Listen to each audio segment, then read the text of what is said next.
Today's episode is sponsored by TNC Metal Roofing. TNC Metal Roofing is a small family-owned business constantly striving to outdo competition on quality, appearance, and providing the most cost-effective roofing solutions. All aspects of metal roofing, from new roofs, re-roofs, fascia, and gutter-to-wall cladding.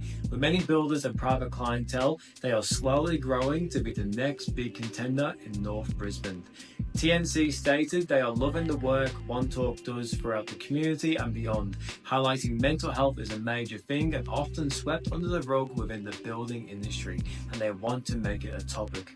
Never any project TNC will shy away from, and the mental health of their employees is always at the forefront. So check the link in this bio. You can find their website, you can find their Instagram. Please go show the love, go show the support. Also, if you need any roofing work done, I highly recommend hitting them up. They are the best in the business on Brisbane, and I highly recommend checking them out. Thank y'all. The marathon continue. Victory lap tonight, though. Victory lap tonight.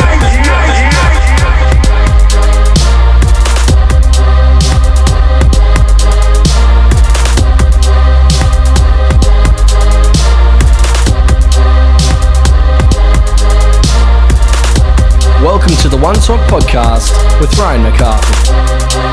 The marathon continues. That's what you would say.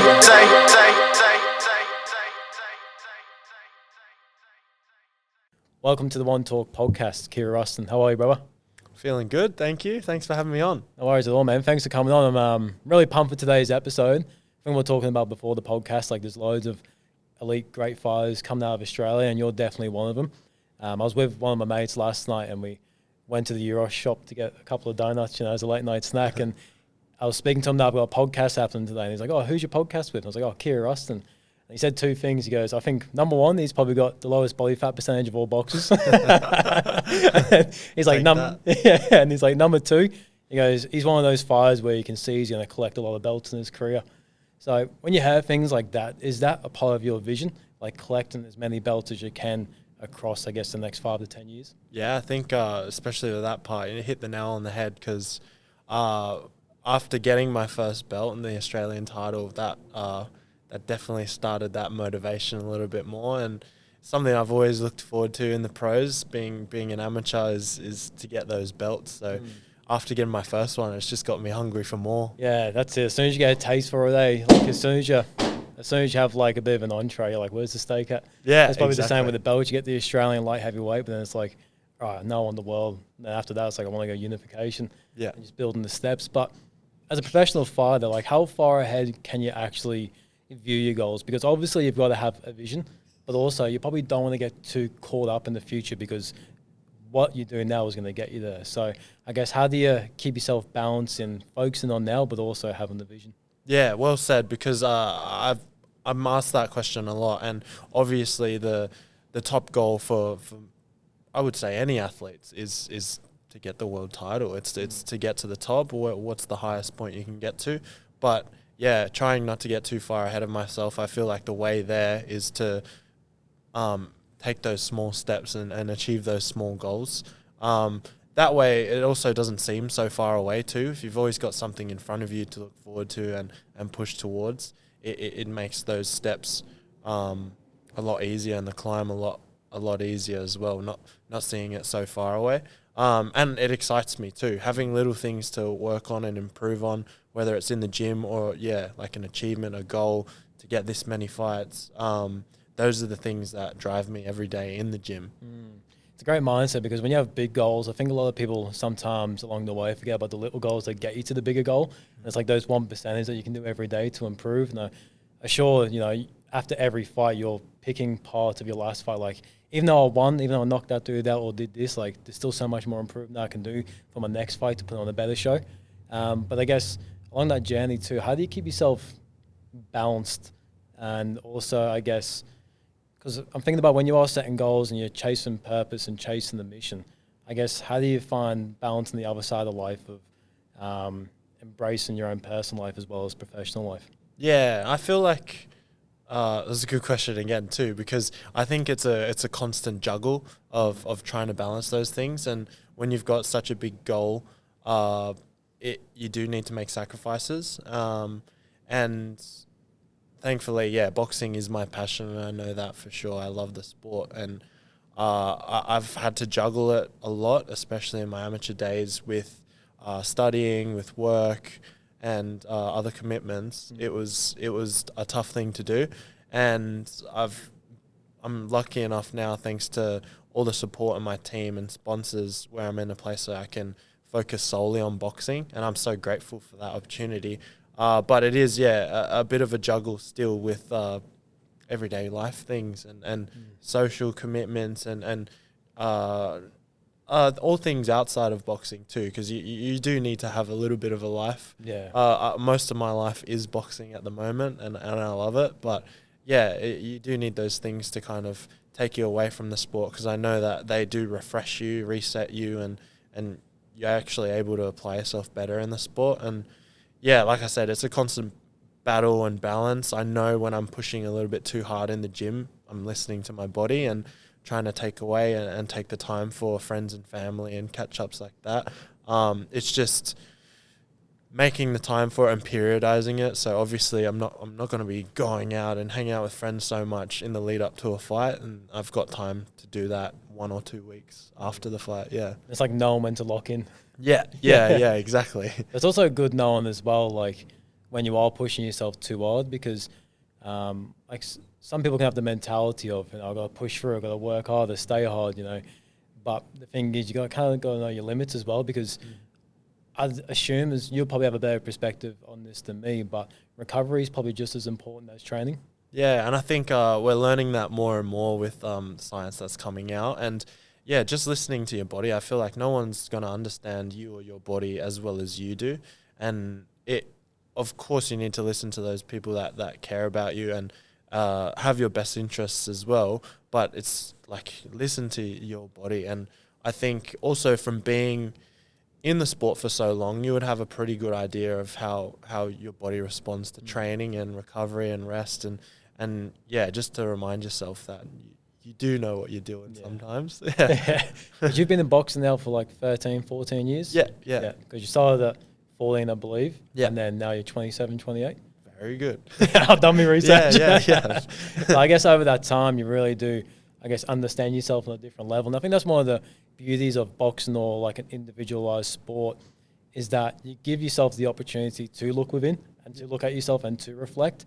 And I think that also will benefit your own personal life as well as your professional life. Yeah, no, I completely agree. Boxing is one of those things you really need to be in tune with your body too, because it's not a very natural thing to box. I think people sometimes on the outside think that it's just throwing your arms around, but once you get into the sport, and this is why I fell in love with the sport too, it is there's a lot to it. There's a lot of technique involved, and you're using every muscle of your body, and just having the ability to move certain ways at certain speeds and stuff like that. It doesn't come very naturally to a lot of people. It didn't for me, for sure. And that kind of builds that, I forget the word, maybe it's proprioception. It's just, being in tune with your body and knowing where it is at all times. And I feel like that's a great indicator of knowing how hard you're pushing and listening to your body if it is saying, I need a little bit of rest. Because it is a lot more than just throwing hands, because I remember Luke Modini got me in a sparring session with him once, and Wheelix was there as well. Oh, fun. And I think I threw 8 punches at him, missed all of them, then just bought one on my nose, and I was like, yep. There's a whole different breed when it comes to boxing. Yeah. But it's very technical sport, like the footwork, the movement, the head work, also the cardio, the mindset on top of that. I think we were talking about before the podcast, like not losing your head in the fight, not getting hot-headed and remaining sensitive, but then also you kind of need that edge about you, because sometimes you might have to step into that side of your own mindset. But when you are in the ring, I guess, how do you keep yourself calm, especially when things are heating up? Yeah, and for anyone like aspiring to be a top-level professional or even just amateur boxer, I would recommend just fighting. There's so many things that you can learn from a fight. Obviously, you need to make sure with your coaches and stuff that they're happy with you to compete first, and you've done the training, you've had some sparring, but you learn so much about about yourself from fighting and experience. But yeah, keeping that level head is, again, through experience. I feel like because I've been to places like that in competitive spars or fights where it has gone hard and you do need to prove yourself, because it's a really easy thing to, I don't know, take a knee or get out or say, like, I don't want to box. It's a very hard thing to go through those tough challenges and come out the other side. Whether you end up winning or losing, I feel like you learn a great deal about yourself, and it does make you stronger for the next time you do it. Yeah. So I think I would get my level head from the experience I've had in going through those hard times. You can also do that in the gym, pushing yourself. It doesn't need to be inspiring, but to kind of get through things that you find really challenging, it kind of builds that mental strength in you. And I guess that's what you can fall back on when it does get hard in the ring. Yeah, that's great advice, because you think about, like, when a time does get tough and all those limiting beliefs come up or the negative self-talk can come up, but then you have the opportunity to prove to yourself that you're on these forwards that are telling you can't do it, or that you should tap out, and instead you find the resilience and the grit to overrule that and make the decision, like, no, we're going to keep going, we're going to fight through this, we're going to push through. And, like, the amount of other ways that will flow into other areas of your life, whether it's, you know, dealing with personal matters, maybe it's with friends, family, your own personal challenges, but the amount of ways that you can adapt those skills to your own life. But you said before as well that boxing teaches so many life lessons, but what do you think has been some of the biggest life lessons that boxing's taught you? I think, yeah, there is a lot. The things that I always fall back to are consistency. I guess that's kind of, it comes under discipline too, but being consistent, I think what I saw in fighters who were the best in Australia and international, they were just around the longest, and obviously with great talent too, but worked hard and just stayed consistent. I feel like anyone's able to achieve great things if they stay consistent in what they're doing. And it doesn't mean every day you need to be killing yourself in the gym, but just showing up. And if you do have those skills of, being able to listen to your body, you know what it needs, you don't need to push hard every session, but to make sure that you still show up for yourself. Those are, like, really big things that call out to me is consistency, discipline. But then I've also gotten into coaching as well, and there's so many great things it can teach for like children as well. Confidence for those that are a bit shy and might have trouble fitting in. It brings a bit of confidence out. I've seen boxing as like a great leveler of, especially as adults too, like egos. It levels people out because those overconfident, a little bit cocky, arrogant kids mainly, but you get some adults, it brings them back down to be a bit more humble. And everyone, it's level playing field usually in any boxing gym you walk into. So it's been a great thing to witness. But the things that stand out to me most is, consistency, discipline is what I look for in achieving those goals too. Yeah, that's awesome. Yeah. Especially now stepping into coaching. How long have you been doing the coaching side of things for now? I started coaching back in Perth, where I grew up with my last coach, my home coach, Lacey's boxing gym. I think I was about 20 or 21. And I'm still coaching now. It's just I very, very low amount of clients now.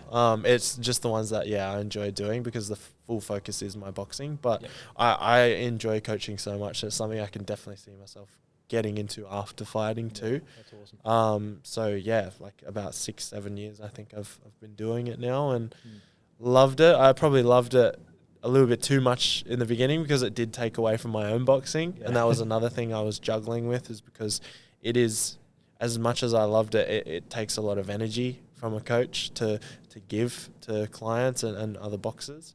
And I could see it in my training and my competition sometimes. But I think I've got a good handle on it now. Because did you find when you started to do the coaching side of things as well, it like made a deeper connection to boxing for you? Like maybe a deeper love or a deeper passion than you probably once already thought you had? Yeah, I think, it made it deeper, but it was also, like gave me a different type of love for the sport too, in being able to share my passion with other people, or like even start a passion for some people just getting into it. And it also helped my own boxing, because I think you get this with a lot of athletes. They don't know how to describe what they're doing, because they're just taught how to do it, and they're so in tune with their own body, they can just do it, but it's difficult to explain. So it makes you think a little bit more, and how am I actually moving my body? How am I doing this? Why am I doing it? And how is this working? How does it work? And yeah, it just made me question a lot more about boxing by being able to describe it and explain it and coach it. And I feel like that, made me think a little bit more and helped my own boxing. Yeah, that's awesome. Yeah. I also want to transition now into your earliest days in your life. So you're from WA, Perth? Yeah, I was actually born on the Gold Coast, but I moved over with my mum when I was 5, so I grew up in That Perth. makes sense, because Bockrec says Southport. Yeah, exactly. Goldie or Perth. But No, so, back where I was born now, pretty much. Nice, man, because I remember I listened to a podcast that you did, or online interview, saying that before you got into boxing, you got into judo. But before judo, do you have like a first ever memory of combat sports in any sense? Was it maybe walking past the TV and Mike Tyson and you're just like, I love seeing that? Or was it maybe something you saw online, a world style video? Or like, was there a first ever moment where you saw a combat sport and you're like, oh, this has got something to it? I think it was, and it probably would have been for a lot of people around the time, was Roy Jones Jr. highlights. And he just had I think it was like a 7-minute long highlight video with his songs like Can't Be Touched. And that used to pump me up, because I was into team sports, and over in WA it's AFL. That rugby doesn't even exist over there, but at the time I wanted to be an AFL player. But I would still watch Roy Jones highlight videos. Like, this is so cool, especially with the song, his singing his own song, and like it just all the knockouts and everything would G me up before before a game. And then funnily enough, I found myself in a boxing gym eventually. Because how long did you train judo for? I only did it for a year, but I won the state titles, and I came 3rd at the nationals for my age and weight division. I think there wasn't too many people I was competing against, but I like to claim that. No, I wouldn't. But for yourself, especially as a young fella back then, stepping into a judo gym and then into a boxing gym, what do you think that did for you as a young teenager? I guess just going about the world, because I find a lot of teenagers, have troubles with identity and for fitting in, or social skills, or there's so many things you go through as a teenager. But I guess what were some of the things that judo and boxing taught you as a teenager that really helped you? Yeah, I think I found it difficult to. I had a lot of different friend groups in high school, and I would kind of bounce between all of them. But I guess I didn't fit in with one in particular, and I felt like the gym was always like a pretty safe space for me, and made me feel super comfortable. Like I fit in there like really easily. Didn't have to put on like a face or anything. And that, it kind of became my identity, which was a bit strange as well. In high school, I was kind of known as the boxer, which was like seen in a positive way too. I really enjoyed being at the gym. But it was, on the high school side, it kind of like, it became a little bit of my identity. And then I had a little bit of not a crisis, but like a questioning of who I was after high school, and like, am I just a boxer? And I actually had a year away from boxing because I wasn't able to achieve my goals of what was being the Australian champion. And that's when I was able to sit down, reflect with myself, and understand I really do love the sport. And that was when I actually had my best year as an amateur too. So it was good to have that reflection. And it was a bit of an identity crisis, I guess, growing up as a kid, and who was I? And the gym was a safe space, but I kind of fell into, is this just what I am? Am I just a boxer? And I feel like that's probably also something that a lot of people could fall into as well, because it is regarded with a lot of respect, and so many doors have opened for me because I am a boxer, and I understand that. But like everyone's got their story, and they're more than just their sport. Yeah, 100%. And especially like specifically athletes as well, because I'm a massive soccer fan, but you hear a lot about that with soccer players once their careers end, because in professional sport, like your peak ends around mid-30s usually. And after that, it's like, right, what now? Like I've done this my whole life, and then now I'm not doing it. Yeah. Like, right, what do I do now? And that would be a big identity crisis. And it's good to hear that you found a passion for coaching, because you've got something to transition to. But gone before that, when you had to take the step back, did you have anyone in your corner that really helped you, I guess, or guided you, or gave you any words of advice to step back and maybe reflect on where you're at? Or was it more so something you just felt like was right to do? Definitely my mum, and as you could probably imagine too, because I was raised by my mum, like getting into boxing, having like your young child like getting into boxing. She was questioning, why I was doing it sometimes, but she's always been big on education for me too. So she always put me in like through the best schools and pushed me to go to uni, and that's huge credit to her too, just to make sure that I could make informed decisions as well. And so she was always in my corner and encouraging me that to have a holistic lifestyle, I guess too.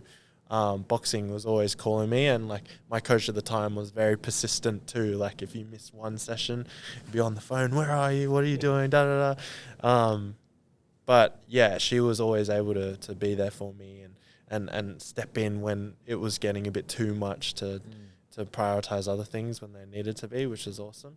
And just the kind of internal dialogue too, I guess, that when I took that step away, which was a really difficult decision to make, but it felt right at the time and luckily paid off. Yeah. I can imagine like you probably would have had some thoughts come up that if I take time away, I'm going to fall behind. I'm going to lose a year of training. People are going to grow quicker than me. By the time I get back into it, the people who are training with might be better, and all these things may come up. But it's a great example to show that sometimes taking a step back in life can be the best thing, so you can reflect. And because I find, pain plus reflection equals progress. Without the reflection piece, we just sit in pain and we push through, and then we eventually burn out, and then we have to step back without, I guess, wanting to or willing to. But when you actually make the decision yourself, you can actually use it as a point to make you grow and become better.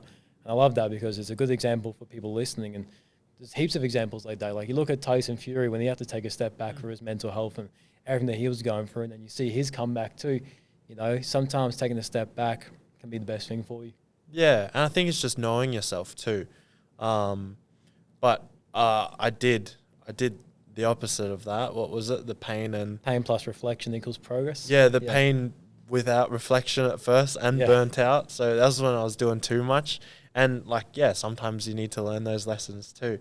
But when I gave myself the chance to reflect, that's when the outcomes came. Because no one's perfect. You're going to make mistakes. But as long as you're hopefully learning from them and pushing forwards, then you're getting the outcomes you want. I think that's a big thing too is just knowing yourself if it is getting too much, and it's okay to take a little bit of time away or do what you feel like you need to do, as long as it's not too detrimental to your health. Yeah, 100%. It should be for your health. Yeah, it should be beneficial for you. Yeah, in the right way. Then it should. It'll at least make you feel better when you come back to it, because there's no worse feeling than not wanting to do what you're doing and hating what you're doing, or having some sort of regret, I guess. Yeah, you don't want to build resentment. Yeah.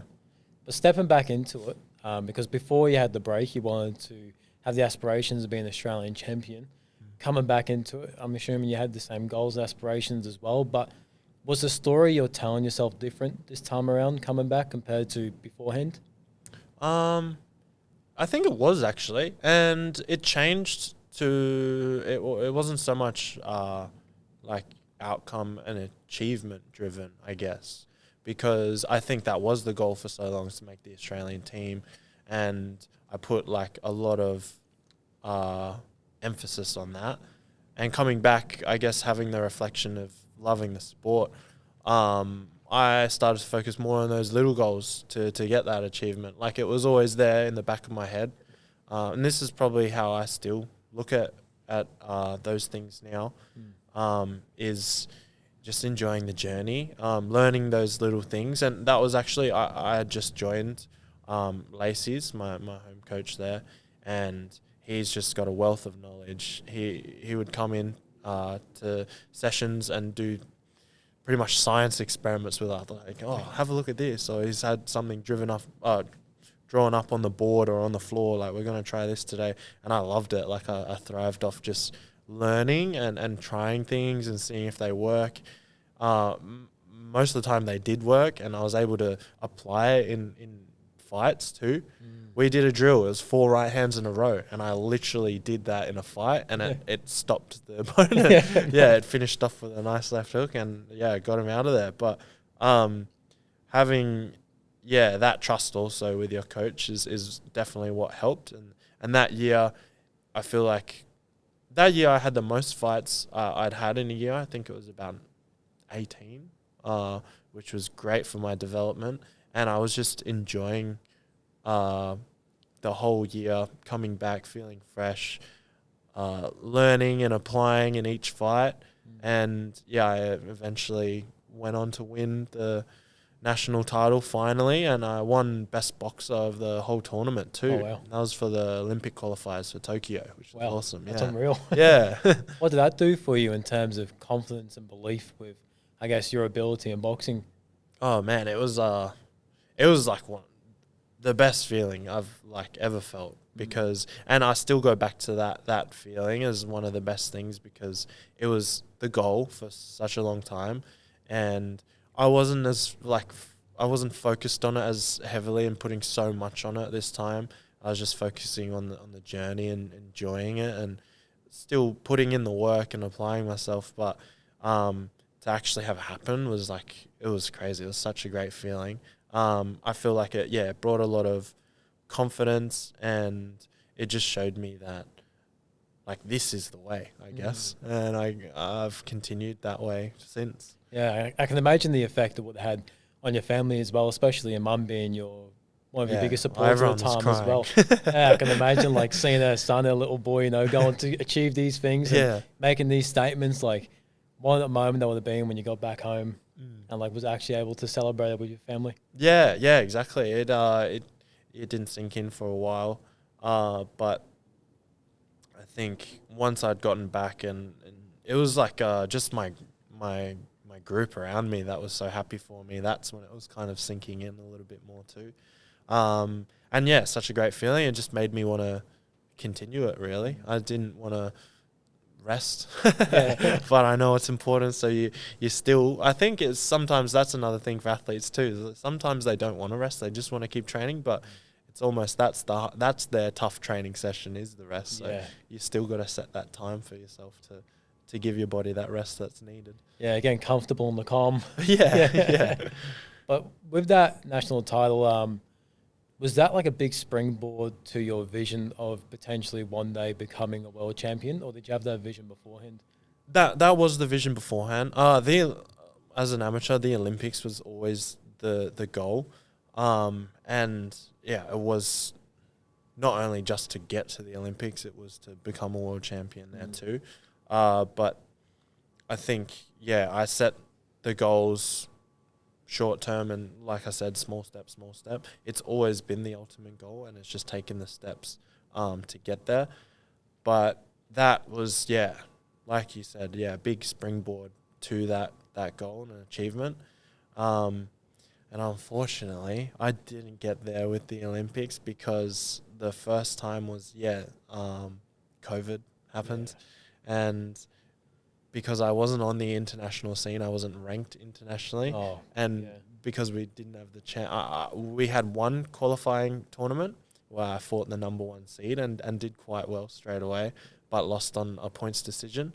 And then arguably an easier competition where all the top seeds would have already gone through wasn't done, and it was allocated to the highest seeded in every region, I guess.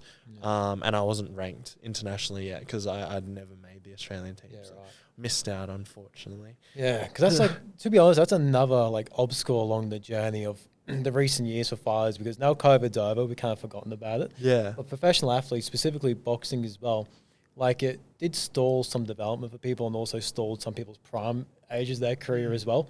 I guess, how did you persevere through that time? Because if we go back to those moments, we didn't know when lockdown was going to finish. We didn't know what was going on, when we could train.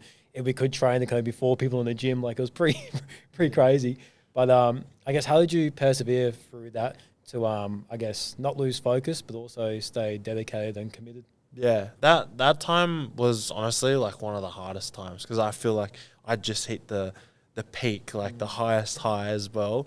And then the hardest thing was not having the chance to compete. Like, I feel like it would have been easier to have competed and lost than it would have been to just not have the chance to compete. Yeah. And that's what I was struggling with the most. It almost felt like I was grieving that. And thankfully, making the Australian team and having the resources, that was when I first got in touch with a sports psychologist, and it helped so much as well. I think it would have been beneficial for a lot of people in COVID because it was tough times, but it helped me get through that by just running it out and saying, how would you have dealt with it if you had competed and lost? And I started to just go about it that way, and it kind of... it helped me move along and to get back to the next goal. Not knowing, when the next competition was, I just tried my best to stay in the gym because I knew, again, that was my passion, and that all good things come from being in the gym for me, and that healthy mental aspect of it was the main reason now, because I wasn't able to compete. So it was, trying to just keep my body fit and stay ready, keep it maintained, and just keep a more positive mindset. But it was a really difficult time, just not having the ability to do what I love, which is competing. But I feel like I got through it and had people there to talk to about it, which was awesome. Yeah, and it's good to hear that you went and saw a sports psychologist too, because I find that's so crucial for professionalism, but also just personal life. Yeah. Because boxing, from the outside looking in, looks like a physical sport, but most of it probably is mental. Yeah, 100%. And if you can get your mind right, I feel like you can then unlock more power within your own physical body. Yeah, 100%. Did you find that once you started doing a lot more of the inward work, I guess the more outwards things or the external things you were doing improved? I think so, for sure, because there's obviously days where you don't want to train, or days where you've gotten beaten up in the gym or something, and you're like, why am I doing this sport? Which is a question I ask a lot. And I think it's a good question to ask. But it does help change the mindset, I guess, when you face challenges. And I guess for me now, I'm kind of embracing those challenges because I know that good things come. It's just delayed, I guess, sometimes. Yeah. Like a lot of the time, doing those hard things or going through those tough times, there's a reward at the end, and it's difficult to see when you're in it. But I've had moments and chances now where I've been able to see the reasons for it all too, and it does build, again, like that resilience and mental strength, which transfers into your fighting too. Like we were saying, when you go through those tough times, you're able to pick yourself up and get out of it and prove it to yourself. And that only builds more and more resilience to do it more and more and be stronger. And it carries on like that. Yeah, because I don't know about you, but for me, every time I don't want to train, but I do it, I never leave saying I regret training. Yeah. Like, I'm always hyped up and like glad I did it. Sometimes they're the best sessions too. Literally. Yeah. And then the times that you don't go, you regret it. But I've never actually gone to the gym and regretted going. Yeah, I'm the same. I've never regretted a gym session. It's weird 'cause you kind of like convince yourself, like, no, trust me, like, we will be thankful for this. I swear, your brain is never more creative than when you don't want to do something. Or when it is facing those hard challenges. For me, it's running. When I run, because you have so much time to to sit with yourself and you're putting yourself through pain on purpose, your brain just gets so I hate running. Yeah, my brain's so like, all creative. right, get to the next lamppost. We get there, it's like, all right, we'll get to one more, and then it's just like convincing yourself to keep going. Yeah. It's so funny how it works. But with your amateur career, man, how many fights did you have in total in the amateurs? I'm not sure on exact, but I feel around 65 to 70 amateurs. Yeah, right. So around 60-ish fights. How did you know it was time to make the transition into the pros? It was always in the back of my head, like I said, watching those Roy Jones Jr. highlights. I'm like, oh, I want some highlights like that. It looks so cool. But I knew the amateurs was like a place for learning, and I was enjoying it at the time when I was doing it. Winning and becoming a part of the Australian team just unlocked like a whole new world to me as well, because now we're on the international scene and I was able to travel around the world and compete against all the best from every country and see different countries, places. I've been to places that you wouldn't exactly pick as your first spot holiday destination, but I loved that as well because I got to go to places like Kazakhstan, Uzbekistan. We went to India, which was really cool. Lots of training camps in Thailand. Been to Cuba, and I would go there on holiday again. But yeah, I was really grateful for having that opportunity and was really enjoying it at the time because, yeah, just mixing it against the best from every country around the world was such a great feeling. And it wasn't until I'd done that, then I really started to think about the pros because I obviously didn't want to get too old. I know it's almost like you're starting over again in the pros to build your record up. So it was in the back of my head, and I felt like I had a great style for the pros too. So it probably became probably that voice in the back of my head started to get louder, I would say, around the last World Championships that I went to, which was in 2023, I think. And I was named team captain for that, which was nice. Awesome. Yeah. That's epic. Like thing to have. Because I had done quite a bit of traveling now. I'd seen pretty much every boxer at the highest level. And seeing is one thing as well. Like just to be able to see how the best do it and all the different styles is such a great opportunity, and then also to get in the ring and share the ring with them too. Yeah. I felt like that time was kind of coming up, and it was either keep pushing to become a world champion in the amateurs or test out the pros. What a great experience that is too, being able to travel, because I can imagine Cuba and Kazakhstan, two completely styles of fighting. Yeah. Being able to have the opportunities to go to those countries, train, because you end up doing a little bit of a stint. Was it like 6 months in Cuba? Did you stay there? Oh, I did. No, not 6 months. It was 6 weeks. Oh, 6 weeks. But I felt like I lived in Cuba because my coach at the time was Cuban. He actually coached the national team. Oh, yeah. So it felt like I was in Cuba every day with that guy. Well, might as well go there for a camp. Yeah, exactly. Experience some of the weather. But yeah, the training was, funnily enough, pretty similar to what we were doing. Yeah. It's pretty special too, just having the ability to travel around the world. Yeah. Especially when you're doing something that you love as well, and being able to learn from different people around the world and learn from different skilled people like the Cuban national coach. It's beautiful to see where it can take you and where it can take you now in the future as well. Yeah. I'm just thinking about it. It's awesome because traveling for me is one of the favorite things, because I find every time I go overseas and I come back, I always learn something new about life. I always come back with some sort of new perspective on something. Yeah, 100%. Have you found the same every time you go train overseas or fight overseas? You come back and you kind of feel refreshed, or? Yeah, definitely. And just experiencing and seeing different cultures. That's what I love too. And going to those places, which is so different in cultures, was great. I loved that. And the people, and I guess that's why I love boxing too, because it's the same kind of experience all around the world. There's that kind of mutual respect. So many of the people that you meet there, a lot of them weren't speaking English, but you still have that through body language, and it's like a really kind, giving place. Obviously, we get in the ring and try and punch each other's heads off, but outside of it, outside of it, there's so much respect. I think you might see that with a lot of combat sports. I feel like lots of athletes in combat sports have that respect with each other.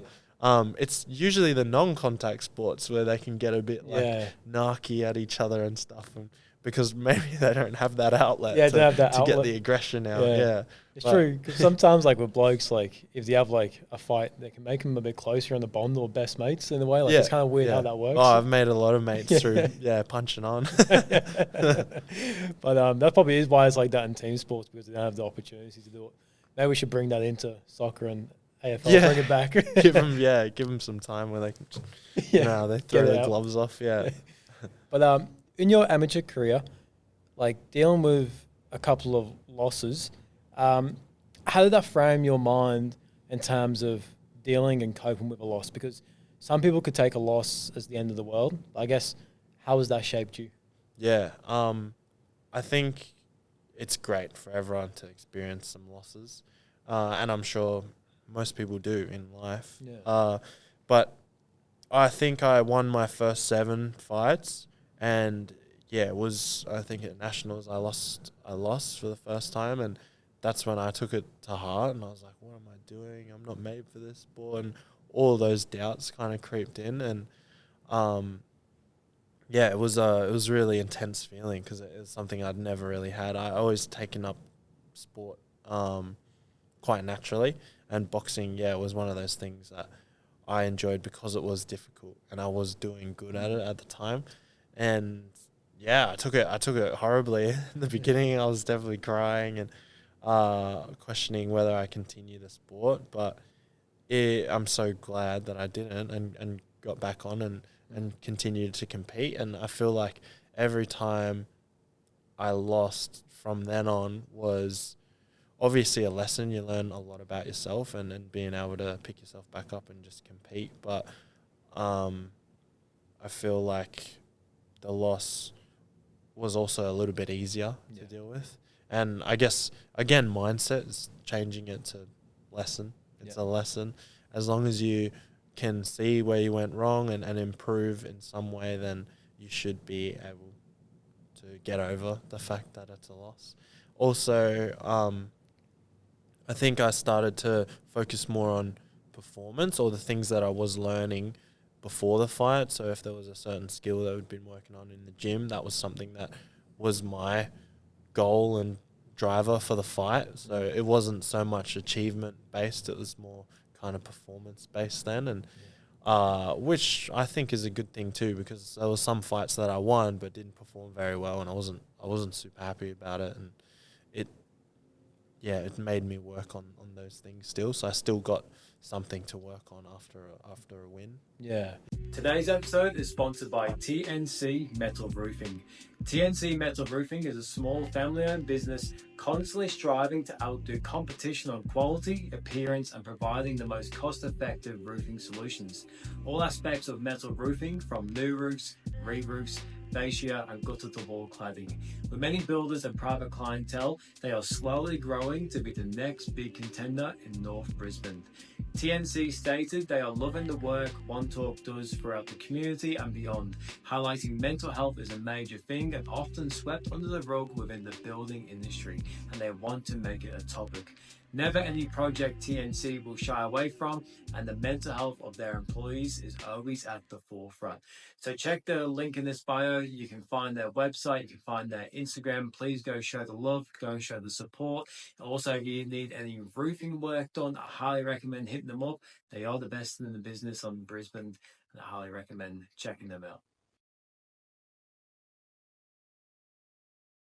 And now that you're the Australian light heavyweight champ, for your journey up into getting the belt, you're the one looking for the guy with it. Now you're the guy with it, and now people are looking to you.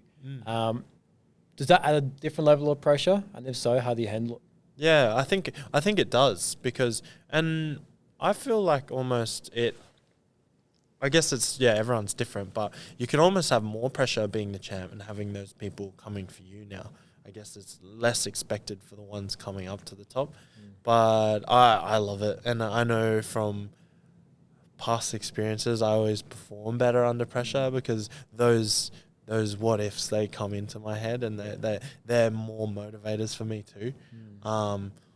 It's weird. I think it's, again, knowing yourself, like having people doubt you and stuff like that. They're motivators for me. But I'm thankful to have so many supporters as well. And that's also another thing, is I want to make sure that I'm putting on great performances for them too.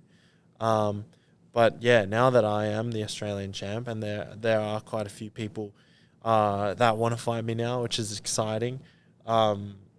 Gets me up, and I make sure that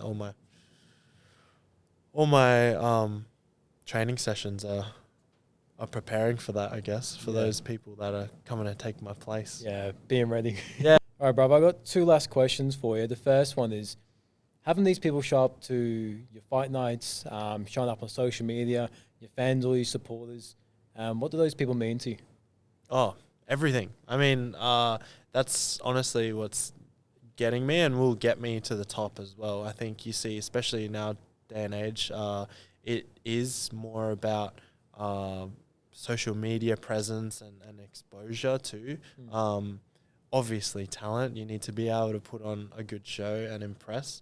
But the support I've had so far, like the list goes on, the sponsors, my team and coaches, my friends and family, they mean everything to me. And they're what keep me sane in getting to this insane goal, I guess, that I have.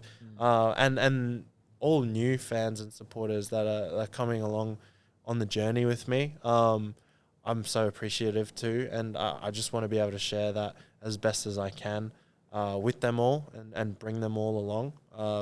Especially, I still am very early on in my career, so I'm just trying to get out as much as possible and get as much exposure as possible, get my face out there. Yeah. So thank you for having me on. That's all good. Thanks, Carl.